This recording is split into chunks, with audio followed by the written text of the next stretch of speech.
how can you as an organization help them co-create alongside you?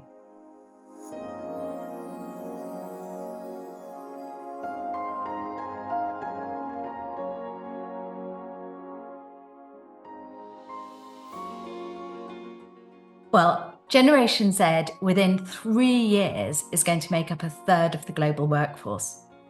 Within 2 years, it's going to be worth £10 trillion as a market.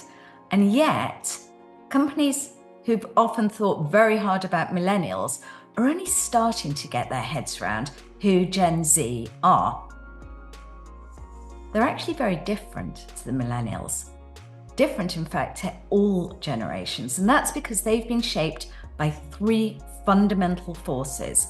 By technology, and that's in some ways the most obvious. This is the generation who are born digital almost, constantly on their phone, scrolling, texting, Snapchatting, TikToking. This is the generation who definitely don't remember an era before they were digital.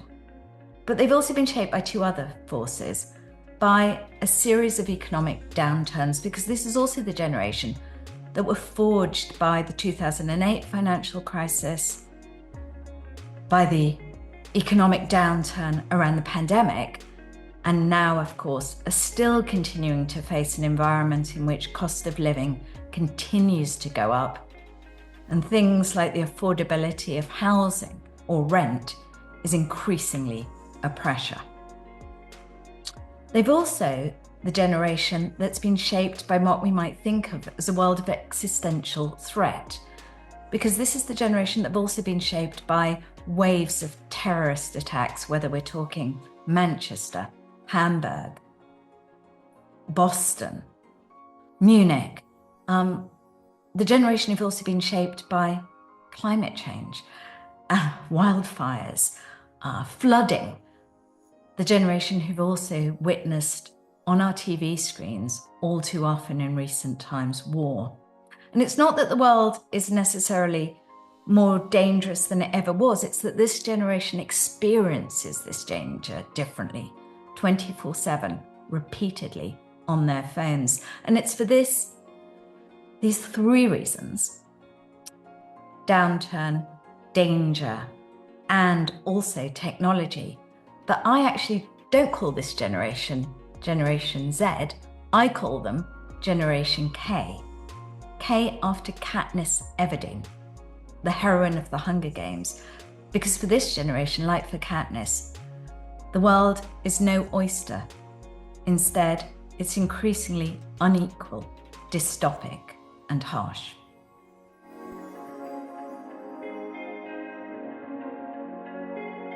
I've conducted almost a decade's worth of research on this generation, surveys, focus groups, interviews. In many ways, I have probably the biggest proprietary data set on this generation out there. But I just want to highlight a few ways in which they are different to other generations. First, they are extremely anxious. Not only anxious about their own personal lives and their own personal futures, especially in economic terms. This generation believes that they will inevitably be poorer than their parents. They'll inevitably be struggling when it comes to buying a house in the future, inevitably getting into debt, but also concerned about big global issues, very anxious about those too, about climate change, about gender equality, about terrorism, about the ability in the future to secure in an AI world jobs. So it's very anxious, which as companies impacts, of course, how it is you deal with them, how it is you care for them. This generation needs far more pastoral care than any generation before. They're also very lonely, which may feel counterintuitive given the extent of time to which they are on their phones.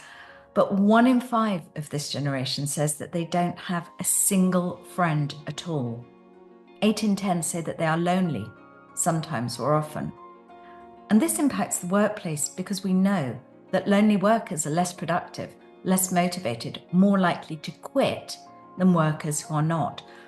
So as organizations, are you doing enough to help your Gen K employees feel connected to each other and to you? And are you helping your Gen K consumers feel connected to you and your brand as well? Something really important to think about. And I'll just throw out a third characteristic, but of course, there's much more to say on them. The third characteristic of this generation that I find particularly interesting is that this is a generation that have grown up customizing everything, from their sneakers to their Starbucks coffees. For this generation, having products, services, and even jobs that in some ways are unique to them is something they expect. How can you as an organization help them co-create alongside you?